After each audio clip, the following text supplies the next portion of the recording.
తమలో ఇప్పుడు ఒక విషయం అడుగుతున్నా. డోన్ అనగానే చాలా మంది ఉద్యోగస్తులు ఉన్నారు ఇక్కడ, అవునా కాదా? ఉద్యోగస్తులు ఉన్నారు, టీచర్లు ఉన్నారు, పోలీసులు ఉన్నారు, అంగన్వాడీ ఉన్నారు, అదే మరిగా హోంగార్డ్స్ ఉన్నారు. నేను అడుగుతున్నా వాళ్ళందరినీ ఎవరికైనా న్యాయం జరిగిందా తమ్ముళ్ళు అని అడుగుతున్నా. ఈ ముఖ్యమంత్రి బెదిరించాడా లేదా అని అడుగుతున్నా. ఉద్యోగుల పాలిట ఎముడుగా తయారయ్యాడా లేదా అని మిమ్మల్ని అడుగుతున్నా. ఎవరికైనా స్వేచ్ఛ ఉందా అని మిమ్మల్ని అడుగుతున్నా. సిపిఎస్ అన్నాడు, వారం రోజులు ఇస్తా అన్నాడు, ఎన్ని వారాలనే తమ్ముళ్ళు అని మిమ్మల్ని అడుగుతున్నా. వచ్చిందా సిపిఎస్?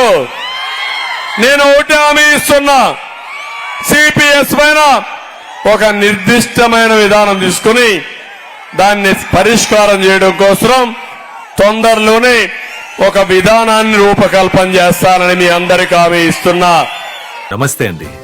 ఇది వ్యాపారం గురించి కాదు, ఓటు గురించి. ఎన్నికల్లో ఓటు వేయడం మన హక్కు మాత్రమే కాదు, కర్తవ్యం. ఎంతో మంది మహా నేతలు శ్రమించి ప్రాణత్యాగం చేసి ఈ అవకాశాన్ని మనకిప్పించారు. అందరూ ఓటు వేద్దాం. ఎందుకంటే ఓటు హక్కు ఊరికే రాదు. నా ఓటు ఎవరికో తెలుసా? అది సీక్రెట్ అండి. డిఏ కరువు భత్యం కనీసం రెగ్యులర్ గా చేయాలి. కేంద్రం ఇస్తే మనం కూడా ఇవ్వాలి. ఇచ్చారా తమ్ముళ్ళు అని అడుగుతున్నా ఉద్యోగస్తుల్ని. ఇక్కడనే మా పోలీస్ సోదరులు ఉన్నారు, తమ్ముళ్ళు మీకేమైనా ఇచ్చారా డిఏ? అదే మాదిరిగా పిఆర్సి 2014లో విభజన జరిగితే తెలంగాణ 43% ఇస్తే ఫిట్మెంట్, వారితో సమానంగా ఫిట్మెంట్ ఇచ్చిన పార్టీ తెలుగుదేశం పార్టీ. ఈరోజు తెలంగాణతో సమానంగా కాదు, అసలు ఫిట్మెంట్ ఇవ్వకుండా ఎగ్గొట్టిన పార్టీ వైఎస్ఆర్ కాంగ్రెస్ పార్టీ. మళ్ళీ ఇలాంటి దుర్మార్గులు వస్తే వీళ్ళు చేయబోయేది రివర్స్ పిఆర్సీ చేస్తారు. అందుకే నేను అడుగుతున్నా, ఉద్యోగస్తులందరూ సమైక్యంగా ఉండండి, గట్టిగా ఉండండి. ఎంత దుర్మార్గులంటే కడాన టీచర్ని మద్యం షాపుల దగ్గర కాపలా పెట్టిన దుర్మార్గుడు ఈ సైకో అని చెప్పి నేను మీకు తెలియజేస్తున్నా. అందుకే నేను కోరేది, పిఆర్సీ ఇస్తా,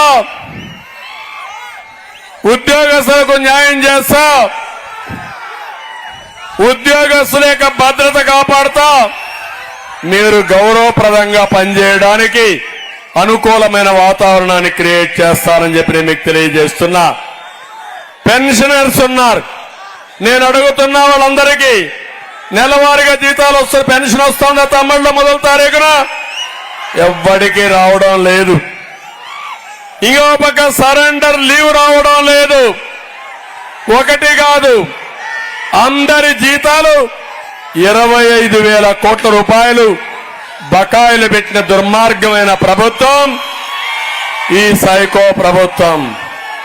మళ్లీ ఉద్యోగస్తులందరికీ హామీ ఇస్తున్నా, 6 లక్షల ఉద్యోగాలకు న్యాయం చేస్తాను.